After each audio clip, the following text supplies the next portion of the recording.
welcome back to my channel, Lessons with Leslie, where I share thoughts on life, learning, and the love of Christ. My name is Leslie, and today I want to share with you a little bit about what I've learned during my first month of being a mom. If you like this video and would like to see more like these as I continue in my journey of motherhood, please hit the like button, leave a message below, and subscribe. We'd love to see you around again. I am a first-time mom to a beautiful baby boy, and he is growing so fast. Every single day I'm learning so much from him, and I just have all these little nuggets of wisdom that I'm picking up and trying to retain. And so I'd like to share some of those today with you about just a couple of things that I learned and really stood out to me this past month. First of the four things that I've learned this past month is that postpartum is hard. It is a difficult time. Physically, your hormones are a little bit out of whack from having been pregnant and having lots of estrogen being pumped into you to not being pregnant.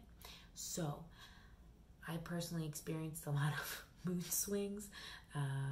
Thanks be to God for the patience that he gives my husband. And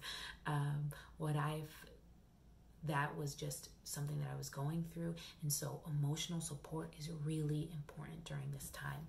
Physically, I had a natural vaginal birth. And so there's just recovery that needs to go on down there. Your uterus is now going from the size of a watermelon down to the size of a pear again. And there are still contractions happening over the next couple, honestly, continuously to get that back down to size. And they're just things that need to happen in your body. So what I found for my emotional recovery is that my support system was crucial. My mom was here every weekend. My sister-in-law was a phone call away anytime I had these random questions about things that were happening with my child. My doula was a huge help. Such a huge help to have a doula. I highly recommend getting one. If you are on the fence, or even if you don't know what one is, let me know if you'd like me to make a video about that. I would love to, but I highly recommend getting a doula. Just getting that support in to help you is just very, very important. Physical recovery, let me just tell you, padsicles, guys, padsicles. So because I had a vaginal birth, just a lot is going on down there and it's painful.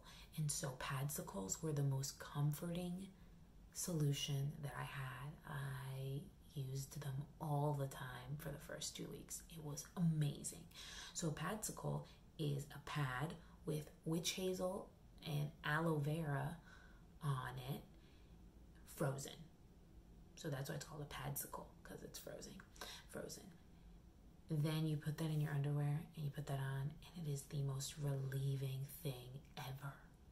Witch hazel is just amazing. It has amazing healing, anti-inflammatory properties. But witch hazel with aloe vera on a pad, frozen, best thing you could do. There's tons of videos about how to make those if you're interested in doing that, but I highly, highly, highly recommend getting padsicles. So that brings me to my next point.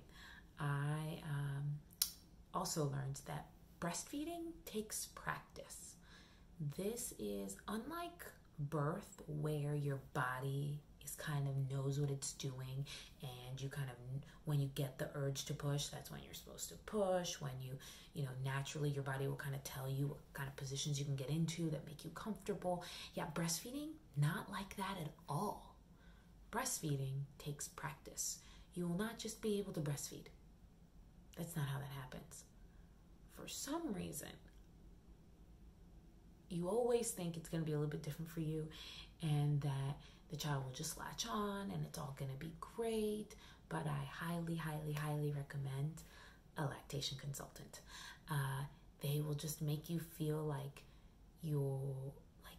they will just give you a wealth of knowledge, and that way you are able to feel confident in what you're doing. They can observe how the baby is actually latching on and give you specific tips about your child and what you should specifically do with them to help teach them how to properly latch on so that you're not in pain and that the child can actually get the milk that they need. So in my personal experience, I had the baby latching on incorrectly for the first week, and it was very painful. I repeat, very painful. I had blisters and I had like cracked nipples and bleeding, and it was a lot. And it was painful. And my child wasn't getting the milk that they needed because he wasn't latching on correctly, so he couldn't get all the milk that he needed. And so bad latch, bad feeding. And that just means pain for you and hunger for your baby. So I highly recommend getting a lactation consultant during that first week to help get you set up for success. I would really say the sooner the better. Hospitals normally offer you some time with them. Ask them questions. Ask them, is my baby latching on correctly? What are other positions that I can do? What if my baby isn't latching on correctly? What do I do? Just ask lots of questions. I feel like sometimes when the lactation consultant comes to your room in the hospital, it's kind of like you don't know what to ask. Well, ask, tell me, teach me. Tell me what I need to know. What are some things I should watch out for, etc.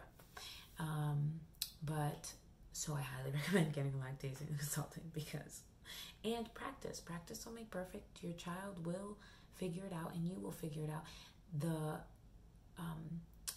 Just be patient with yourself, and drink a lot of water. I'm living off of this. Drink a lot of water. Oh, and my mom makes a carrot and oatmeal juice, which is supposed to help with milk production. I think it definitely helped because engorgement for me happened so quickly. That was also painful, but apparently that's something that's normal. It's like when your milk comes in, if the baby's not latching on correctly, you're not pumping, or you don't know any better, you don't know to get rid of it fast enough as soon as it comes in. But for engorgement, if that happens, my midwife had me take a warm shower and then hand express my breasts and then have the baby latch on. That worked. And if you don't know what hand expression is, I do recommend learning it. There's YouTube videos on it. It's just a good skill to have so that you can always pump yourself with your hand if you need to. It doesn't hurt as much as the electric pump. I mean, the electric pump doesn't hurt, but just saying, it's easier. Also, in addition to hand expression, learning how to hand express, I also recommend getting a haka. This is a haka. This thing suctions right on to your breast, and you just give it a light squeeze, and it attaches itself, and then the flow just starts. It fills up with milk, and you can have baby feeding on one breast while this is filling up on the other once you've switched baby over to second breast, right? Or you can just kind of massage your own breast and then use this to pump if you're feeling that you're full and you don't want to use the electric pump. The haka, lifesaver. Love this thing. I like it better than the electric pump. So that brings me to point number 3 of what I've learned this past month.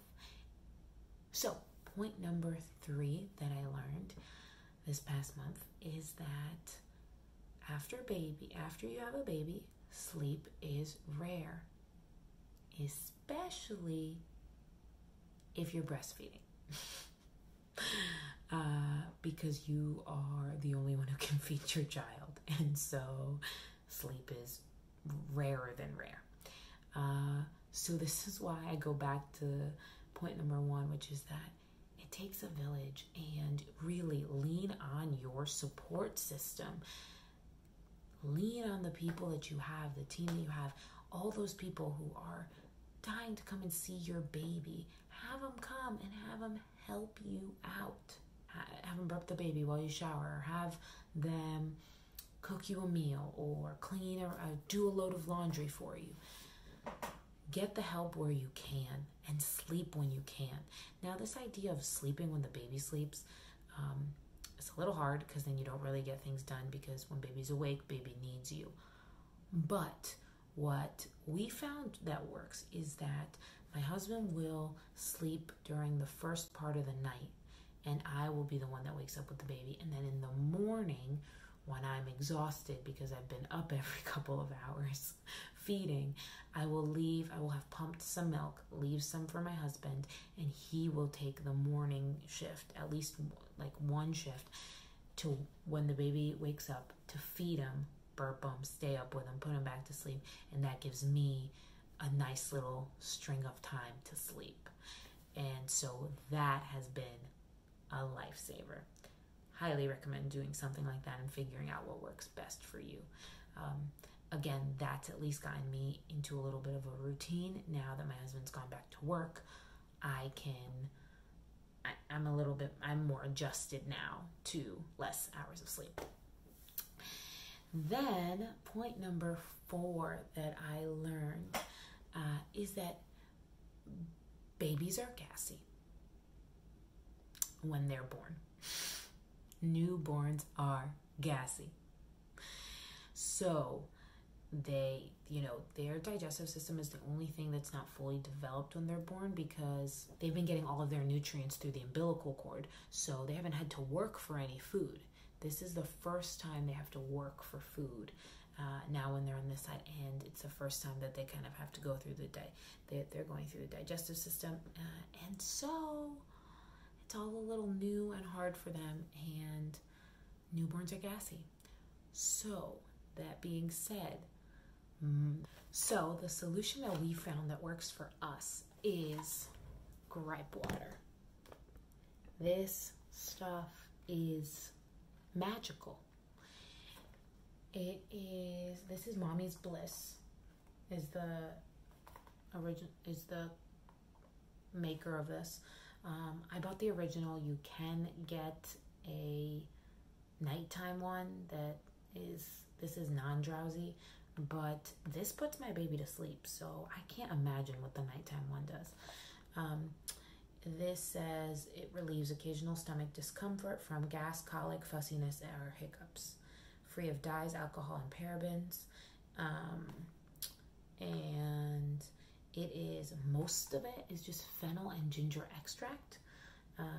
That's really the main ingredient on here. And so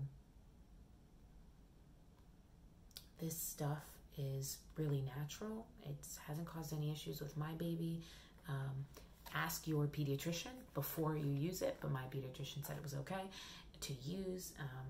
It's 100% vegetarian and vegan. It's fast acting. It does work in minutes. It says that, and it does that. I give this to my son, and he immediately calms down. In a couple of minutes, I'm burping him, and they're coming out so easily. He normally will take this and then feed after it, and then have no issues burping. And this stuff's amazing. Also works for if the child's having any issues passing stool as well. I've found that it works as well.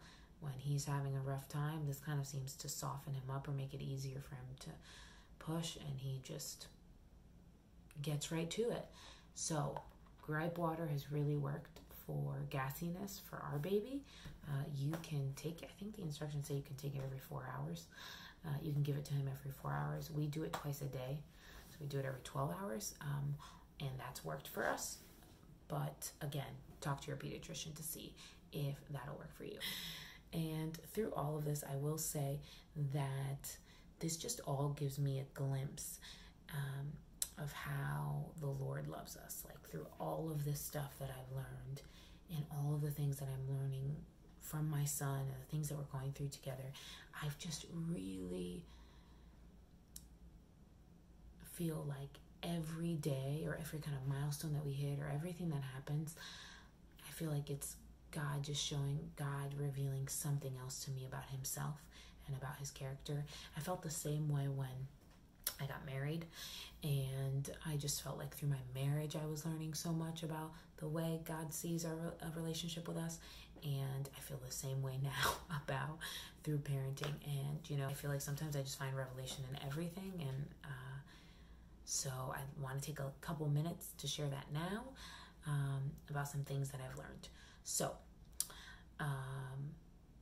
first off, I'm going to have some verses to go with this. 2 Timothy 1:7 says, "For God hath not given us the spirit of fear, but of power and of love and of a sound mind." I was reciting this to myself like crazy during the first 2 weeks, especially during the first week, where when I was going through all of the emotional feelings, what got me through was prayer, was God, was leaning on my husband. That's what got me through that time.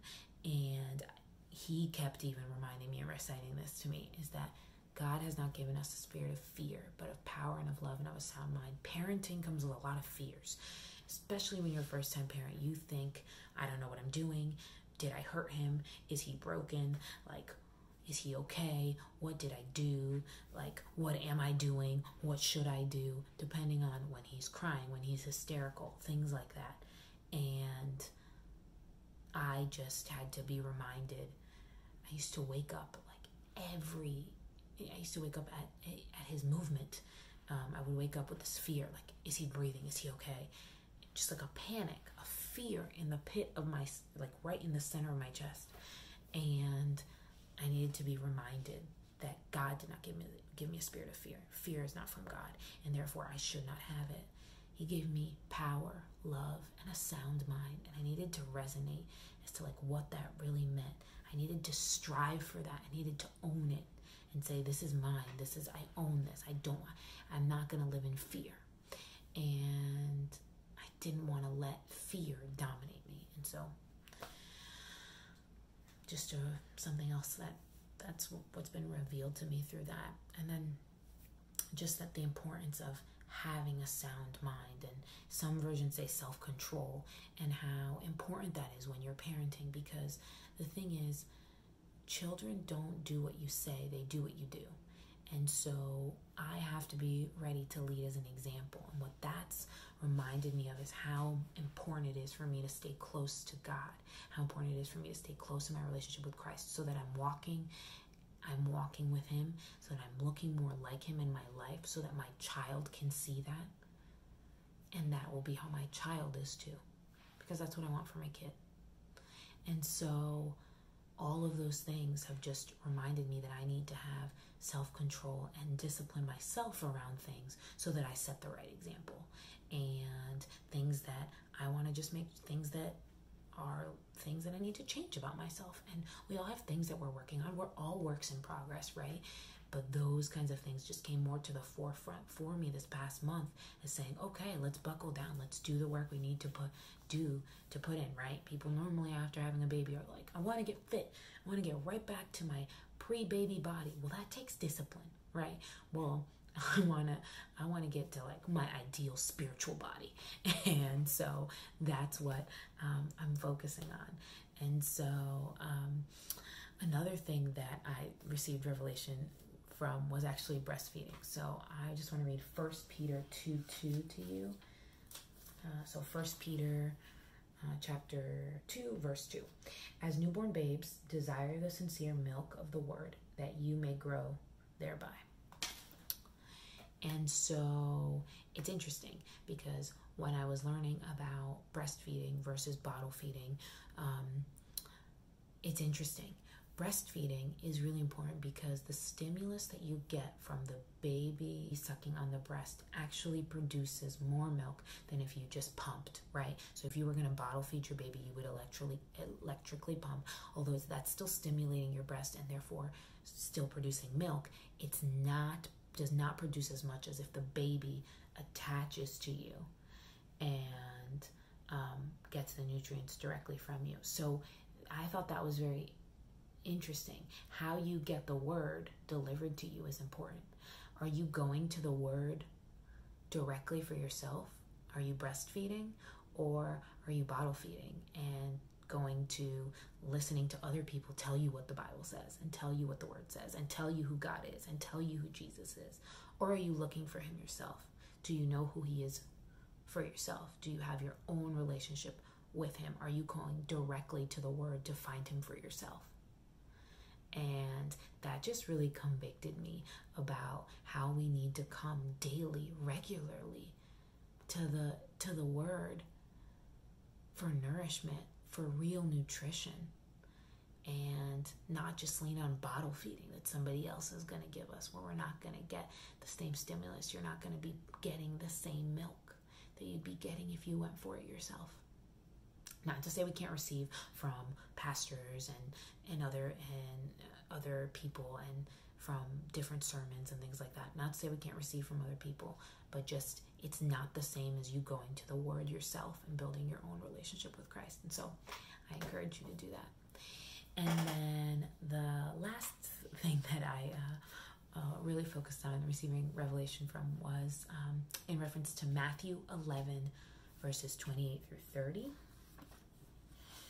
where it says, "Come unto me, all ye that labor and are heavy laden, and I will give you rest. Take my yoke upon you and learn of me, for I am meek and lowly in heart, and you shall find rest unto your souls. For my yoke is easy and my burden is light." These are Jesus' words. And come unto me, all you that labor and are heavy laden, all you that are that labor and are weary, some versions say, and I will give you rest. Well, let me just tell you, having a baby makes you weary and heavy laden. And it's a lot of labor. It's a lot of work. And coming before God, it's exactly what he's taught me, is that he's humble, is that I'm not doing this by myself, is that he doesn't ask me to carry anything, but he actually helps me carry what I'm carrying. And I can come to him and bring it all to his feet, and he'll help me work through it. Just like I said, working through those emotions in the beginning, I turned to God, I turned to prayer. The same thing with any challenge that I've kind of faced. I mean, there has literally been a time where my child just really needed to use, I could tell he was struggling to poop. And I just prayed that his stool would be loosened. And lo and behold, not even 2 seconds later, he let it out and he went to the bathroom. And I thank God, because that was Jesus. And if God cares about the smallest things, he totally cares about the big thing. He cares about all the things that pertain to you. And so that's what I've learned through this, is that God cares about all the details for me, and he will help me through all of them. So I don't need to be afraid, because I'm not raising this kid alone. I have Christ on my side. And so I know this has been a long video. I don't normally like to go this long, but this has been my monthly update for month 1 of being a mom, and I would not change it for the world. Now, if you think I missed anything, or you have additional lessons that you learned that you want to share, please leave them in the comments. If you have any questions about things that I've shared, feel free to leave a note below. And I hope to see you in my next video. Thanks so much. Bye.